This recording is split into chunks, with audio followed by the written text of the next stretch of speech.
श्री राम। तेरा नाम लेकर सुबह बिताऊं, तेरा ध्यान लगाऊं, मन को समझाऊं, सुख दुख में तू साथ हो मेरा। બિલીમોરા નગરમાં આજે ભક્તિ, શક્તિ અને એકતાનો અદ્ભુત ત્રિવેણી સંગમ જોવા મળ્યો।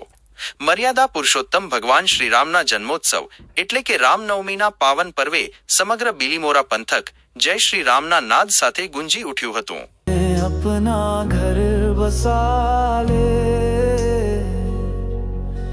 तेरे चरणों में। બિલીમોરાના રાજમાર્ગો પર આજે કેસરીયો મહેરામણ ઉમટી પડ્યો હતો। હિન્દુ લાયન્સ સંગઠન અને સમગ્ર હિન્દુ સમાજ દ્વારા ભગવાન રામની વિશાળ પ્રતિમા સાથે ભવ્ય શોભાયાત્રાનું આયોજન કરવામાં આવ્યું હતું। આ શોભાયાત્રા દેસરા રામજી મંદિરથી પ્રસ્થાન થઈને ખાઉધરી ગલી, રેલવે સ્ટેશન રોડ, વાંકા મહોલ્લા, ગંગા માતા મંદિર અને રેલવે ઓવરબ્રિજ થઈ ગૌહરબાગ વિસ્તારમાં ફરી હતી, જેનું સમાપન દેસરા તળાવ પાસે થયું હતું। ડીજેના તાલે ગુંજતા ભક્તિ ગીતો, ઢોલ નગારા અને ઝાંઝના નાદ સાથે ભગવાધારી યુવા યુવતીઓમાં ભારે ઉત્સાહ જોવા મળ્યો હતો। શોભાયાત્રામાં રામાયણના પાત્રોની જીવંત ઝાંખીઓએ નગરજનોના આકર્ષણનું કેન્દ્ર બની હતી, તો બીજી તરફ સોમનાથ મંદિરના મેદાનમાં રાત્રિના સમયે યોજાયેલી ભવ્ય આતશબાજીએ આકાશને રંગબેરંગી રોશનીથી ભરી દીધું હતું। માત્ર ઉત્સાહ જ નહીં પણ સેવાનો સંકલ્પ પણ અહીં જોવા મળ્યો। કાળઝાળ ગરમીમાં ભક્તોની સુવિધા માટે વિવિધ સંસ્થાઓ દ્વારા ઠેર ઠેર છાસ, શરબત અને ઠંડા પાણીની વ્યવસ્થા કરવામાં આવી હતી।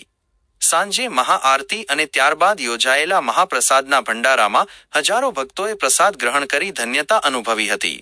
સમગ્ર મહોત્સવ દરમિયાન કોઈ અનિચ્છનીય બનાવ ન બને તે માટે પોલીસ પ્રશાસન દ્વારા ચુસ્ત બંદોબસ્ત ગોઠવવામાં આવ્યો હતો, જેના પરિણામે સમગ્ર ઉજવણી ખૂબ જ શાંતિપૂર્ણ અને સુવ્યવસ્થિત રીતે સંપન્ન થઈ હતી। બિલીમોરાથી સંવાદદાતા અશોક જોશી। श्री राम जय राम जय राम, श्री राम जय राम जय राम, श्री राम जय